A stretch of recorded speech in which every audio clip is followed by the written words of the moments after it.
এই হ্যাঁ, অনেকে মৃত্যুর বিছানায় আজরাইলের সাক্ষাৎ হয়ে যাচ্ছে, এই অবস্থায়ও ছেলেকে নসিহত করে যে বাবা ওই মামলাটা তুমি ছাড়িও না, ওই জায়গাটা তুমি প্রতিশোধ নিবা।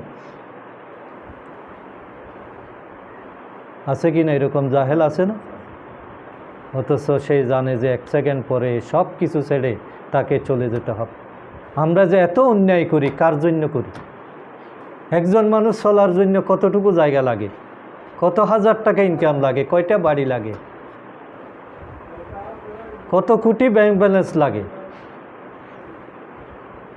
সব ভুল আর ভুলের পাহাড় আমাদের জীবনকে অস্থির করে দিয়েছে।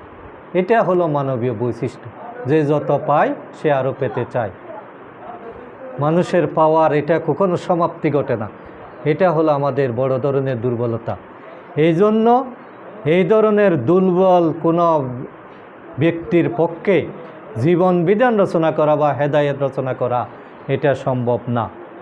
কারণ আল্লাহ আমাদের সব কিছু জানেন এবং আল্লাহ তাআলা বলছেন যে আমরা যে বারবার ভুলের মধ্যে আছি সেটার প্রমাণ হলো শয়তান আমাদের সাথে লাগা আছে।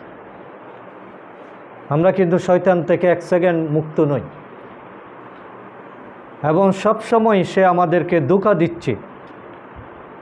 আমরা যেটাকে এখন প্রয়োজনীয় মনে করি, আগামীকাল সেটা ভুল ধরা পড়ে, কিন্তু শয়তান আমাকে এখান থেকে উদ্ধার হতে দেয় না। আমরা বারবার অহংকার করি, বাড়াবাড়ি করি, আরেকজনের উপর অন্যায় করি, জুলুম করি।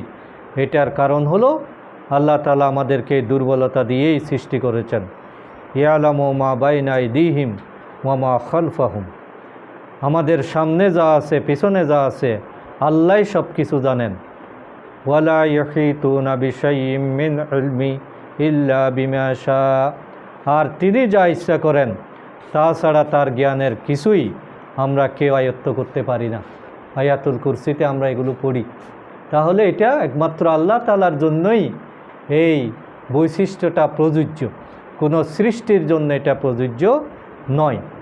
3 নম্বর হলো হেদায়েত দেওয়ার জন্য যিনি, যার থেকে হেদায়েত পাওয়া সম্ভব, তাকে 3 নম্বর যে বৈশিষ্ট্যটা থাকতে হবে সেটা হবে তিনি হবেন নিরপেক্ষ। কোনো সৃষ্টির পক্ষে নিরপেক্ষ হওয়া সম্ভব না। আপনি যতই চেষ্টা করেন, আপনার ছেলের প্রতি একটু টান থাকবে কি না?